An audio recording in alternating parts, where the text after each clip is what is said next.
This past week with Hurricane Ian hitting the state of Florida, that left a lot of families, not only through the Bay Area, but across the state, seeking shelter for their pets, for themselves, and of course, having to get last-minute resources. We want to check in with our friends from SPCA Tampa Bay. Joining us right now, Chief Philanthropy Officer Carolyn Usinski, because I'm pretty sure you guys had to deal with this as well. Welcome, Carolyn. Thank you for having us.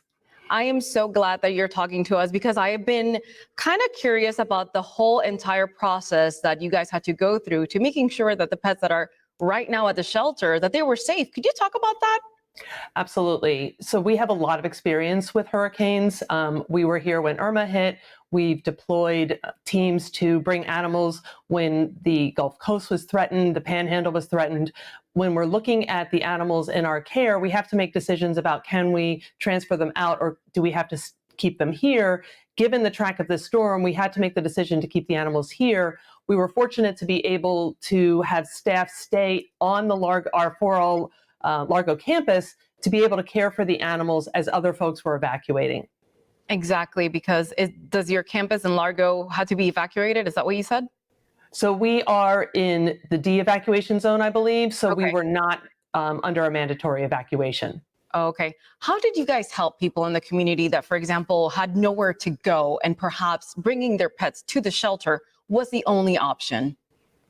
So there's multiple things that we do during any hurricane season to prepare. And the most important is we provide pet owners with resources so that they hopefully are not in that situation. We update our website. We make sure all the information is current. We provide a checklist so pet owners know where to go. If they do have no other option, we partner with Pinellas County Animal Services because they provide the pet-friendly temporary storm shelters.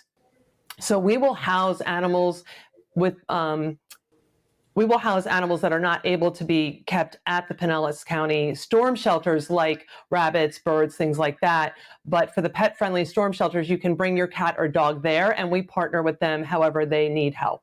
Absolutely. And you mentioned the preparations prior to the storm. What are you guys doing right now? Tell me about everything that SPCA Tampa Bay is doing after the storm.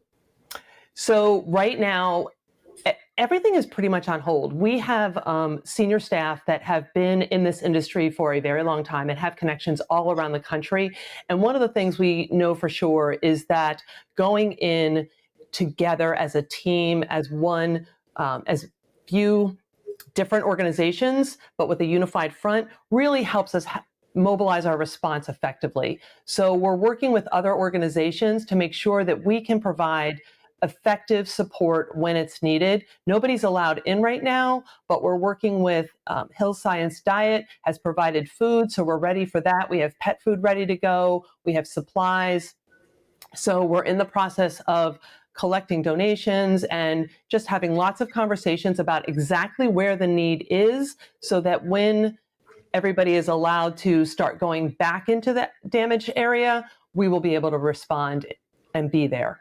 I am so glad that you mentioned the fact that, helping and the need, because I think a lot of people in the Tampa Bay area do not realize that you guys, and you mentioned you also take care of wild animals. For example, what you guys do when Ian was essentially hitting Southwest Florida, we did get a little bit of that, the winds and the rain and everything like that. What did you guys do?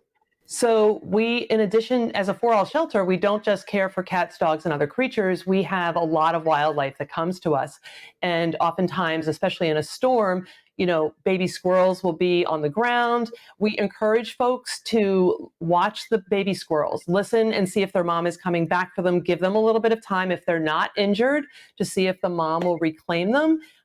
If it does appear that they're injured, please go to our website, spcatampabay.org. We have instructions on how to contact us. People can bring sick and injured wildlife to us, and we will absolutely do our best to rehabilitate them and then release them into the wild whenever possible. Thank you so much for the information. And of course, I'm pretty sure that's the same website where people can go and donate, right? Absolutely. Yes, spcatampabay.org.